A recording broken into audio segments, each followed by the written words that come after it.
Welcome everyone back to another video. My name is DFree here today. We will be covering the Ultra Space Time Summon number 8 preview that has been in the game. Hope you guys enjoy. Of course, hit subscribe if you're new for more content. That being said, let's go ahead and talk about it. So just to give you guys a brief itinerary for what excuse me, we're going to go ahead and talk about in this video. We do have a number of teams that are getting buffed, quote unquote. They're at least getting new units is what I'll say. I believe there's about 6 teams we're going to cover that are getting new units. I'm not going to go over the exact teams, but just kind of mention them briefly. We also do have access to all of these new units that are going to be coming out tonight in the game. So let's go ahead and talk about it. So to begin, we also, by the way, we're also going to cover the one-arm thing and then like Trunks' age a little bit and then like the Rage versus SS2 thing, and just there's a lot. So that being said, Ultra Space Time Summon number 8 is coming soon. Super Saiyan Gohan and Super Saiyan 2 Trunks Teen make their appearances in Sparking Rarity. Here are the new characters. We have a Gohan, a Trunks, and a Mai Sparking, with these two being extreme units. To go ahead and point out the teams that are getting upgrades, whether or not directly or indirectly, but still getting brand new units, would be Hybrid Saiyans, of course, with these two. Super Saiyan, we have female warriors between these two, which, by the way, female warriors is going to be really good in the future when you look at things like Kefla, Kale, Caulifla. You look at other characters, other variations of those characters, by the way, Brienne and her crew, and just that type of stuff. They're going to be good. So they've always kind of liked that team. It's been in the game since launch with Blue Pan, but still, pretty interesting. Anyways, androids as well. And then, of course, this one's a little bit weird, but it's important to mention. Super Saiyan 2 is another character that's getting added into the game, just because there's actually not a lot of them. There's these 3 plus the Trunks that's coming out, but the thing to mention is that when it comes to Super Saiyans in this game, such as this Bardock, who offers a Super Saiyan tag support, it only applies to regular Super Saiyans. So Super Saiyan 2 should get a tag support Z ability in the future. So it's important to mention. So if you didn't know that, now you know that these types of Z abilities for Super Saiyans only apply to Super Saiyans. Literally, not Super Saiyan 2 or beyond. So moving on, we come back over here. And the last one, I think, so we went Super Saiyan, we went androids, we went Super Saiyan 2, we went hybrids, and we went female warriors, and the last one is the most relevant one. This is what this whole batch is for, the future tags. So when we get out of here, we go back over to Goku Black. He now has access to a bunch of new toys, quote unquote. He is the first and only leader in the game. Well, not leader, too much Dokkan. Z ability booster in the game.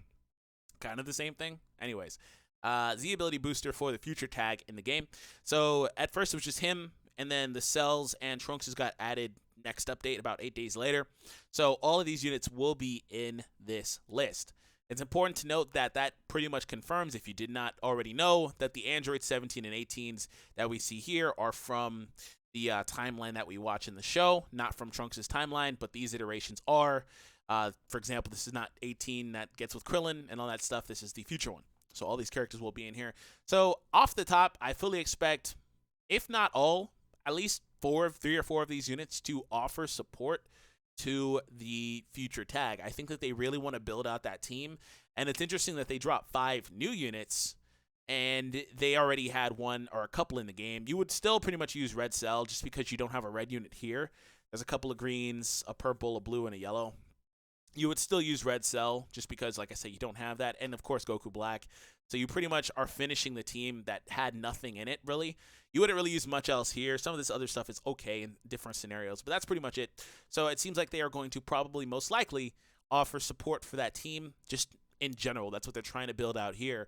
So a couple of other things to note is I do think that, like I said, 3 or 4 at least will have that Z ability for future in some way, shape, or form, some of which will maybe have double buffs like the Sparkings. They'll probably have attack and defense, blast attack and defense, or double defense boosting at 5-star, whatever the case is, stuff like that. But I do want to point out the possibility for some of these characters also having secondary Z abilities altogether, such as a unit like Captain Ginyu kind of has. So he starts off buffing Ginyu Force and then buffs Frieza Force, albeit they are different attributes that are getting buffed and for different percentages. Strike attack versus health for the Ginyu Force.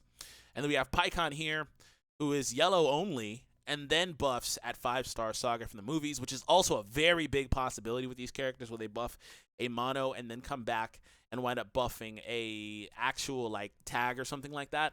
And the most recent iteration of a unit like that was this one right here. So if you have Kaioken Goku, you might have noticed until he gets to 5-star, he only buffs Blue Element, and at 5-star he buffs the Sun Family tag.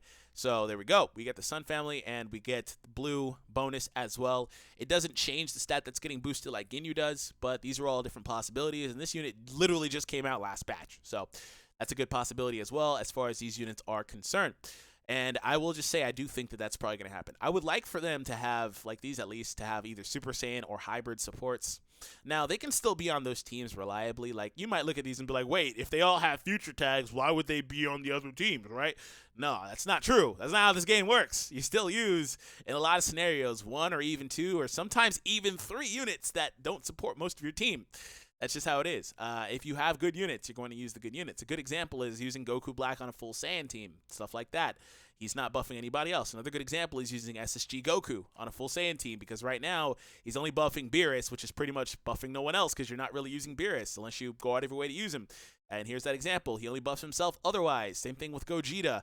Only buffs himself otherwise unless you are using, I guess, Gotenks? Yeah, Gotenks, I think. Broly only really buffs himself unless you run movies characters, which does actually, in fairness, apply to Gogeta.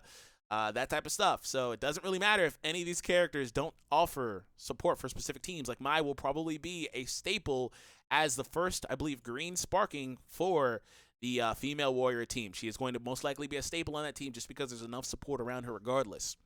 Let's go ahead and talk about the characters. So Super Saiyan Gohan, yellow character, means potential Broly counter. Yellow is a really, really good color to be in this game right now just because of the fact that Broly is literally in every, if not every other, I will say, PvP match. If you play PvP, yellow is a very good color to be. Now, Broly, it doesn't necessarily mean he's a Broly counter because Broly does have the ability where I believe he goes neutral at times when he enters the battlefield, I think is what it is. So stuff like that, right? That doesn't necessarily mean he'll be a direct counter, but at least it's another cool tool that you have to combat him with. Also, potentially could be a interesting piece in a mirror match between the Holy Trinity type teams, quote unquote, with the Gogeta, Broly, Bardock setups, because he also is another unit that can siphon off the Super Saiyan tag supports. Like I mentioned earlier, difference between Super Saiyan 1 and 2, but he is a regular Super Saiyan 1, so he could potentially be on that team as a yellow unit for the mirror match, which is really cool. They would have another secondary unit you can have.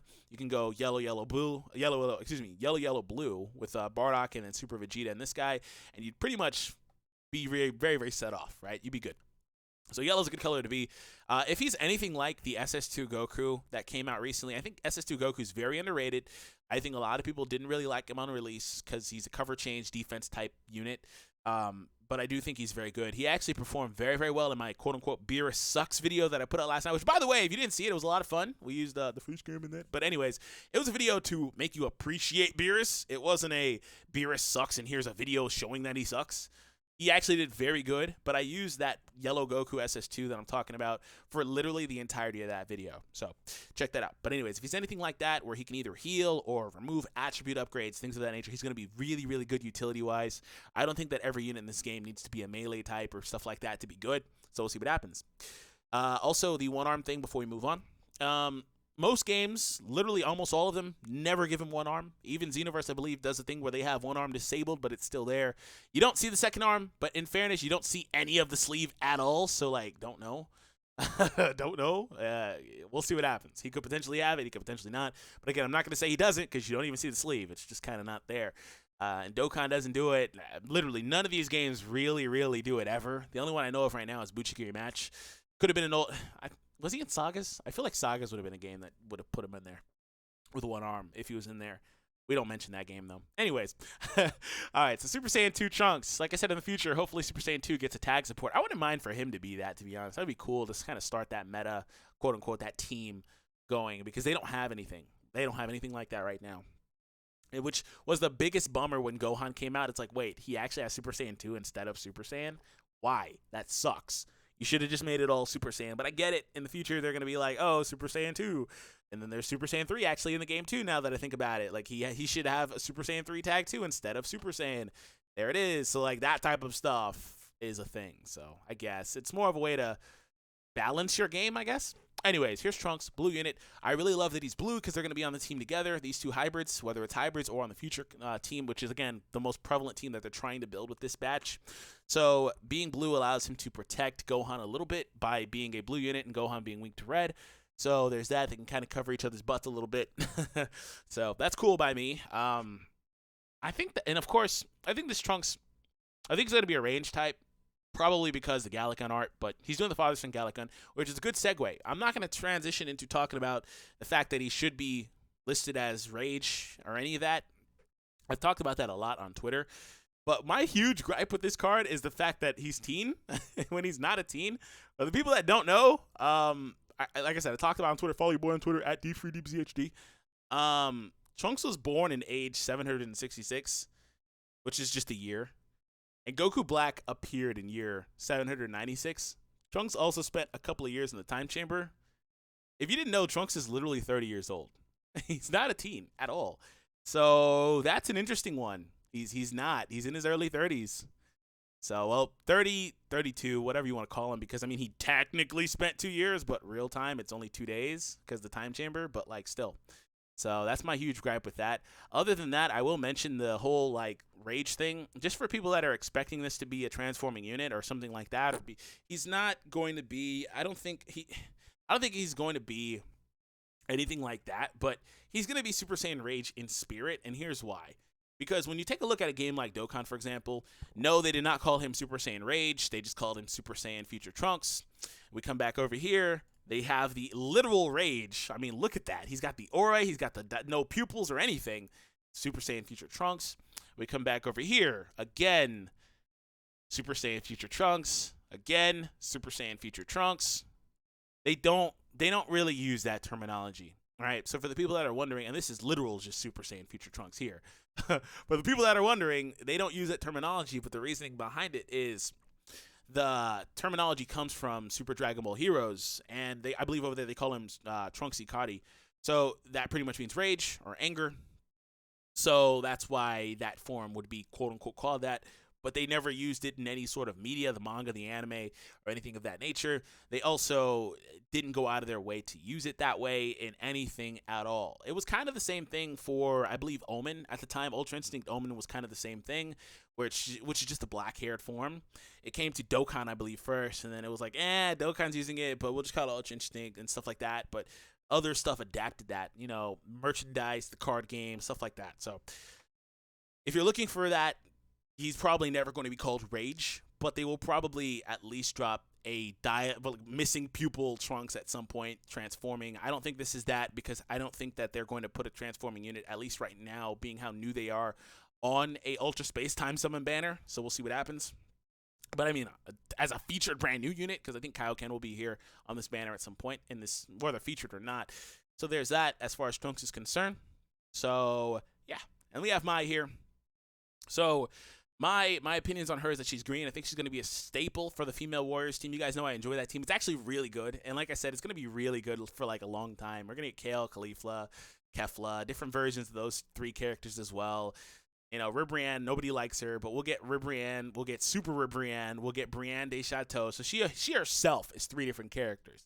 We'll get a whole lot of stuff, man. And then we get Rosie and Kakunsa, the other ones that she's with and her little crew, that type of stuff. So, like, it's going to be a fun team. They're already really solid and highly underrated. And I think Mai's going to be really good, actually. Just in general as a unit, she's going to be really good. You also would probably wind up using her as a staple on the future team because she's a green sparking, and they don't really have that. So if all these units wind up supporting future tag, her most relevant team will be the future team. That's really interesting to me. She's green, which is not necessarily what I would want her to be. I'd actually really want her to be a purple type because of the coverage for Trunks. But again, it's not a big deal. When you look at the future tag, they really don't have purple, though. So that would have been amazing, just missed opportunity there for one of these characters at least to be purple. So there's mine. But the green is good for the female team because, that's not really relevant. And if you want to use an EX, which I've always been team EXs are good, especially the later ones, and they are worth using, you have a purple technically. And we have the Android 17 as well. I'm not really going to cover them because I don't really think they're going to make a big deal. They're just going to be units that you use on your bench, don't actually even put into the game most of the time. And they'll be relevant. So there's that. Anyways, let me know what you guys think down below in the comment section below about anything that I mentioned.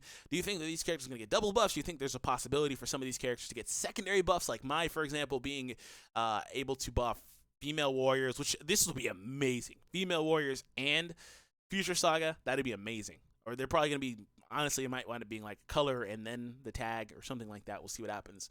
Let me know what you guys think about that. Have an awesome day, everyone, and I'll see you guys tonight for some summons. Make sure to subscribe if you are new, and I'll catch all of you guys in the next one.